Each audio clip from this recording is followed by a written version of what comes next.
Guys, welcome back to my channel. मैं हूं ज्योति चौहान, आप लोगों के सामने स्वागत है आपका मेरे यूट्यूब चैनल में। तो देखिएगा, कुछ वैकेंसीज आई हैं उत्तर प्रदेश की तरफ से, उत्तर प्रदेश लोक सेवा आयोग की तरफ से। और जो ये वैकेंसी है, इनकी क्या डिटेल है, क्या क्वालिफिकेशन मांगी गई है, वो सारी डिटेल आज मैं आपको बताने वाली हूँ। लेकिन उससे पहले प्लीज लाइक शेयर सब्सक्राइब जरूर कर दीजिएगा। और यहाँ पर क्योंकि काफी बच्चे कंफ्यूज हैं कब से फॉर्म भरना शुरू है, क्या एज क्राइटेरिया है, तो आज मैं इस बात पर पूरी चर्चा करूंगी। ध्यान से देखेंगे वीडियो को।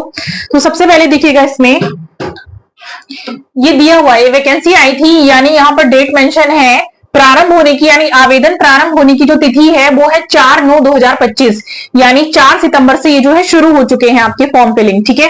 और इसमें जो है आवेदन जमा करने की जो अंतिम तिथि है वो है 6 अक्टूबर, यानी आप लोगों को लगभग 1 महीने का समय दिया जा रहा है। तो इस 1 महीने के समय में आप लोग इसमें आवेदन कर सकते हैं। जो क्राइटेरिया है वो मैं यहाँ पर बता रही हूँ भी, जिससे सबसे पहले आपको ये पता है कि अब हर वैकेंसी में आपको ओटीआर करना होगा। तो ओटीआर सिर्फ आपका वन टाइम ही होता है। अगर आप लोगों ने पहले से कर रखा है तो दोबारा जरूरत नहीं है आपको करने की।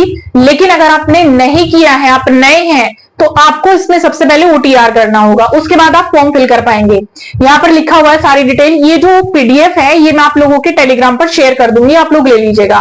तो ये डिटेल आप लोग पढ़ लेंगे किस तरह से करना है। ठीक है। ये ओटीआर करने का पूरा प्रोसीजर यहाँ पर दे रखा है।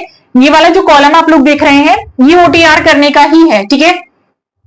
तो इसमें दिया हुआ है, जैसे प्रथम चरण में यानी ए दिया हुआ है, ऑनलाइन आपको ओटीआर करना होगा। ठीक है। ऐसे अभ्यर्थी जिन्होंने ओटीआर नंबर नहीं लिया है, 72 घंटे पहले ओटीआर की वेबसाइट पर आप लोग जाएंगे, ये वेबसाइट दे रखी है, और यहां से ओटीआर नंबर ले लेंगे। ठीक है। इसके बाद आपको क्या करना है, सेकंड नंबर पे दिया है, अभ्यर्थियों को निर्देशित किया जाता है कि वे ऑनलाइन आवेदन करते समय सभी चरणों को, यानी ओटीआर फीस भुगतान आपको करनी होगी। ये सारी जो चीजें हैं ये आपको कंप्लीट करना होगा। और इसके बाद सॉफ्ट और हार्ड कॉपी के रूप में अपने फ्यूचर के लिए आपको इसके अपने पास रखना होगा। ठीक है। यानी जैसे आप लोग अपनी मार्कशीट रखते हैं संभाल के, वैसे आपको ये रखना है। इसके बाद है कि इसमें दिया हुआ है कि प्रारंभिक परीक्षा के स्तर पर वे अपने अभिलेख, ऑनलाइन आवेदन संबंधी जितनी भी हार्ड कॉपी आयोग को प्रेषित ना करें, जो भी आपके पास है वो आपको अपने पास रखना है। ठीक है। इसके बाद यहाँ एक विशेष सूचना दी है, आवेदन सबमिट करने का संपूर्ण दायित्व अभ्यर्थी का होगा। यानी अगर आप लोग जमा कर रहे हैं तो वो आपके ऊपर ही है सारी चीजें।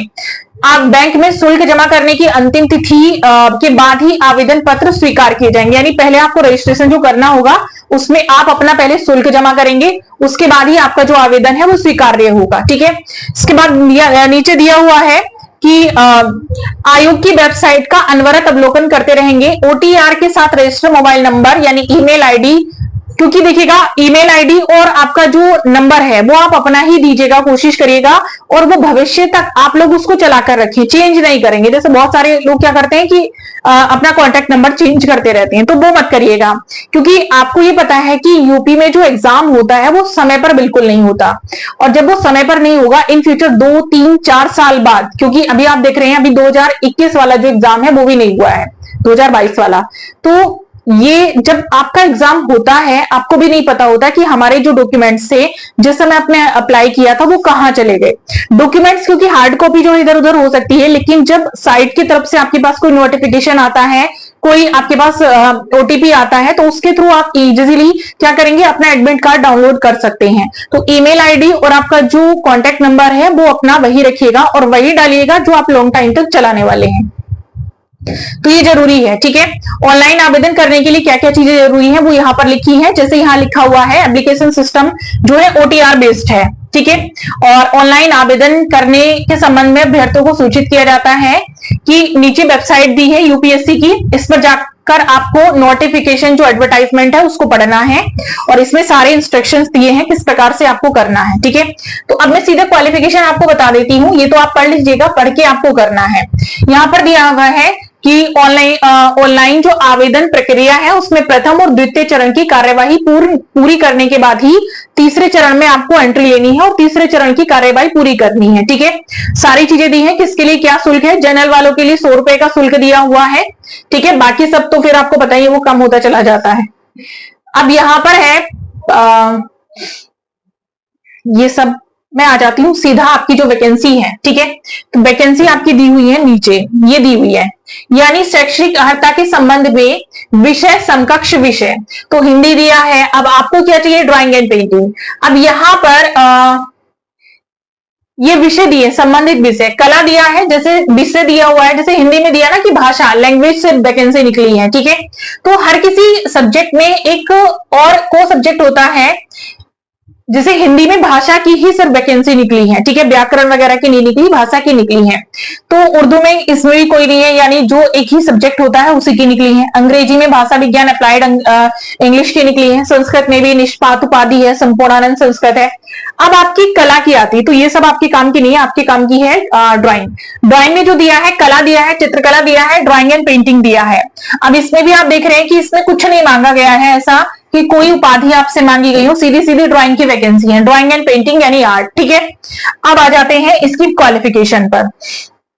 5 नंबर पर लिखी है आपकी, इसकी क्वालिफिकेशन भी जान लेते हैं, क्योंकि क्वालिफिकेशन आपकी लिखी होगी इस साइड।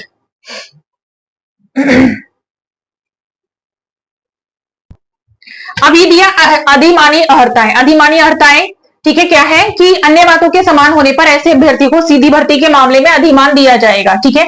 जिसने पहला नंबर दिया, प्रादेशिक सेना में 2 वर्ष की न्यूनतम अवधि तक सेवा की हो, राष्ट्रीय कैडेट कोर की बी प्रमाण पत्र प्राप्त किया हो, वाद विवादों, संगोष्ठियों, खेलकूद, अन्य पाठ्यानुवर्ती कार्यकलापों में उच्च स्तर की प्रवीणता प्रदर्शित की हो, जिससे किसी महाविद्यालय में निवेश कार्यक्रमों में गरिमा के साथ भाग लेने की योग्यता हो।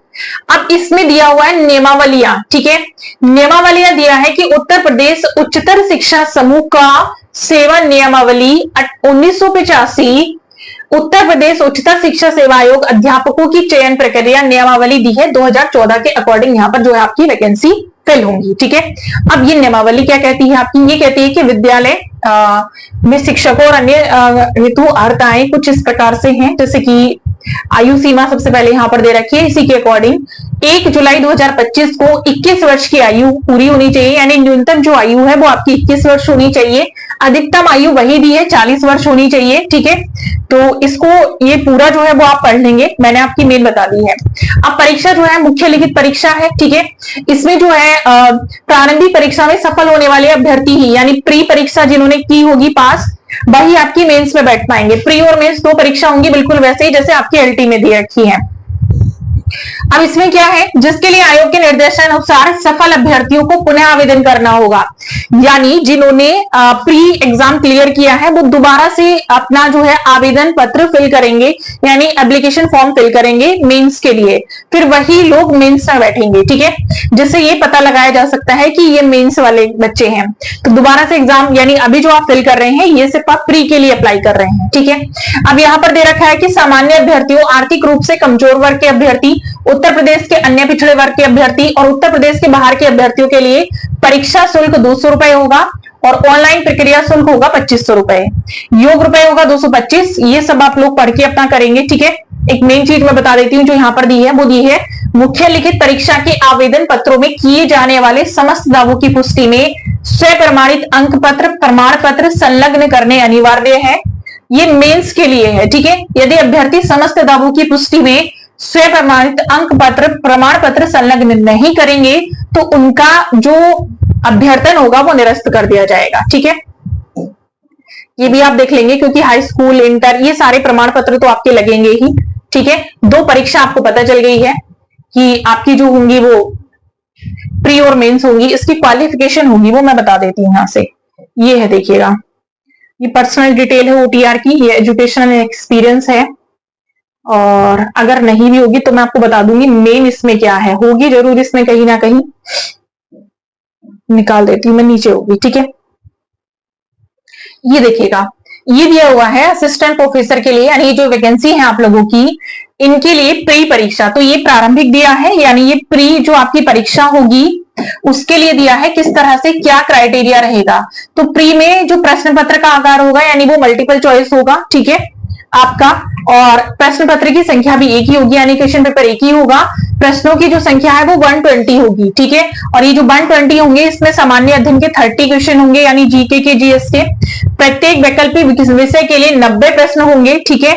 और जबकि वैकल्पिक विषय गणित के 70 क्वेश्चन होंगे। अब इसमें दिया हुआ है कि सामान्य अध्ययन के 30 प्रश्न होंगे, ठीक है। और साथ साथ इसमें दिया है कि प्रत्येक वैकल्पिक विषय के लिए 90 प्रश्न होंगे, जबकि वैकल्पिक विषय गणित के 70 होंगे। तो यानी जो प्रत्येक दिया हुआ उसके 90 होंगे, लेकिन सिर्फ जो आपका मैथ दिया हुआ मैथ के 70 होंगे। ठीक है। कुल पूर्णांक जो होगा आपका वो 150 में काउंट किया जाएगा, और इसमें आपको 2 घंटे मिलेंगे, 2 घंटे का टाइम मिलेगा। उस हिसाब से आपको प्रिपरेशन अभी से शुरू कर देनी चाहिए। प्रथम चरण की प्रारंभिक परीक्षा में ही जो सफल होगा वही आपका मेन दे पाएगा। मेन क्या है? मेन वही रहेगा, प्रश्न पत्र का आकार परंपरागत तरीके से प्रश्न संख्या 1 रहेगी, सॉरी प्रश्न पत्र की संख्या 1 रहेगी, यानी क्वेश्चन पेपर 1 रहेगा। प्रश्नों की संख्या 20 होगी। ठीक है। और ये दिया समाप्ति होगी आपकी, 3 घंटे का पेपर है, 20 क्वेश्चन होंगे, जिसमें से 80 प्लस 120 की मार्किंग की जाएगी। ठीक है। यानी 200 का रहेगा, 80 प्लस 120 की मार्किंग इसमें की जाएगी। और आधार पर वैकल्पिक यानी मुख्य विषयों के प्रश्न पत्रों की रचना हेतु प्रश्न पत्र का स्वरूप और अंकों का विभाजन कुछ निम्न तरीके से होगा, जैसे कि परीक्षा के जो प्रश्न पत्र होंगे उसमें सभी प्रश्न करने होंगे, और 2 खंडों में विभाजित रहेंगे, और ए और बी करके कह लीजिएगा। ये दिया हुआ ना अ और बा, प्रश्नों की कुल संख्या इन्हीं में होगी। जैसे ए के अंतर्गत जो होंगे वो 10 प्रश्न होंगे, इसमें आपके शॉर्ट होंगे, और इसमें आपको क्या करना होगा, इसकी जो लिमिट होगी, क्योंकि लिखना होगा वो 125 क्वेश्चंस में होगी, और प्रत्येक प्रश्न 8 नंबर का होगा। अब 8 नंबर का प्रश्न है और आपको शॉर्ट क्वेश्चन लिखना है, तो आप मान सकते हैं कि आपको कितने पेज का लिखना होगा, ये आपको करना है। और ये आपका जो लॉन्ग क्वेश्चन होंगे वो 200 शब्दों के होंगे। ठीक है। तो ये भी आपको लिखने, यानी 12 अंक का होगा। ठीक। इसके बाद आपका इंटरव्यू होगा, साक्षात्कार दिया हुआ है। ठीक है। अब इसके बाद आपका ये जो दिया हुआ ये सामान्य अध्ययन का पेपर दिया है, तो ये आप लोग देख लेंगे। अब हम लोग क्योंकि चल लेते हैं इसकी क्वालिफिकेशन और पेपर की बात कर लेते हैं। क्वालिफिकेशन नहीं आई है ना, यानी भर्तियों की जो संख्या है आपकी ड्राइंग में, चित्रकला में आपकी शुरू में दे रखी है 5 नंबर पर, 4 नंबर पे 8 दे रखी है। ठीक है। तो ये आपकी वैकेंसी है, और यहाँ पर एक ऊपर और कुछ दिया हुआ है, ये देखिएगा, ये वाला जो वो है आपका यानी कुल संख्या जो है चित्रकला में वो 8 है, जिसमें जनरल की 5 है, और अनुसूचित जाति की एक भी वैकेंसी नहीं है। इसमें आपकी ये दे रखी है, दिव्यांगगंज की भी एक भी वैकेंसी नहीं है। ठीक है। महिलाओं की 2 वैकेंसी इसमें दे रखी है। अब क्वालिफिकेशन में आपकी बता देती हूँ इसमें क्या है, किस बेसिस पर आपको इसमें अप्लाई करना है। तो इसके लिए जो क्वालिफिकेशन होती है या है जनरली, ठीक है, वो है आप लोगों की कि आपने पोस्ट ग्रेजुएशन कर रखा हो। ठीक है। पोस्ट ग्रेजुएशन कर रखी है आपने, और पोस्ट ग्रेजुएशन के साथ प्लस आपने नेट या पीएचडी कर रखी हो, तो आप इसमें अप्लाई कर पाएंगे। पोस्ट ग्रेजुएशन जैसे कि आर्ट की बात हम लोग कर रहे हैं, क्योंकि इसमें दिया होगा, या तो मुझसे निकल गया कहीं पर क्वालिफिकेशन होगा तो मैं एक शॉर्ट उस पर आप लोगों को बता दूंगी। बाकी यही होती है, प्रीवियस ईयर पर भी अगर आप देखेंगे तो क्वालिफिकेशन यही होती है। ठीक है। इसमें बहुत सारे बच्चों का सवाल ये है कि जो पोस्ट ग्रेजुएशन है वो हमारा किस सब्जेक्ट में, आर्ट से होना चाहिए। तो देखिएगा, ये बाउंडेशन अब इंडिया में खत्म हो चुकी है कि आपका सिर्फ ड्राइंग एंड पेंटिंग से होना चाहिए। एक समय था जब ड्राइंग एंड पेंटिंग से ही मांगा जाता था। अब आपके पास अगर एमएफए है तो भी आप इसमें अप्लाई कर सकते हैं। ठीक है। यानी पोस्ट ग्रेजुएशन बेसिस आपका होना चाहिए कोई भी, और पोस्ट ग्रेजुएशन एक ऐसा बेसिस होता है जिसके बेसिस पर आप नेट या पीएचडी करते हैं। ठीक है। क्योंकि साथ साथ आपके नेट और पीएचडी होना बहुत जरूरी है, या तो आपने यूजीसी नेट कर रखा हो या आपने पीएचडी कर रखी हो, तो आप इसमें अप्लाई कर पाएंगे। और जैसे आपने पोस्ट ग्रेजुएशन कर रखा है, आपने मूर्ति कला में कर रखा है, आपने डिजाइन में कर रखा है, और आपने ललित कला अकेडमी से किसी भी सब्जेक्ट में कर रखा है, या किसी भी यूजीसी से मान्यता प्राप्त विश्वविद्यालय से कर रखा है पोस्ट ग्रेजुएशन, वो लोग इसमें अप्लाई कर सकते हैं। एक और प्रश्न था, जिन बच्चों ने यूजीसी नेट कर लिया है, उनकी डिग्री नहीं आई, लेकिन उनके पास एक कंप्यूटर मार्कशीट होगी कि आपके इतने मार्क्स बने हैं या आपने पास किया है, तो वो भी इसमें अप्लाई कर सकते हैं। ऐसा नहीं कि वो अप्लाई नहीं कर पाएंगे, उनका कंप्लीट हो चुका है, क्योंकि डिग्री आपको चाहिए होती है जिस समय आपका साक्षात्कार होता है यानी इंटरव्यू होता है, तो उसके लिए भी बहुत समय है। लेकिन जिन्होंने कर रखा है, जिनका क्लियर हो गया है यूजीसी नेट, वो अप्लाई कर सकते हैं इसमें। ठीक है। इसके रिगार्डिंग कोई डाउट है तो वो आप पूछ सकते हैं। बाकी क्वालिफिकेशन इसकी है, और डिटेल से अगर कुछ डाउट रहेगा तो मैं उसमें आपको दोबारा से इसका विस्तार जो है वो मैं आपके साथ शेयर कर दूंगी। ठीक है।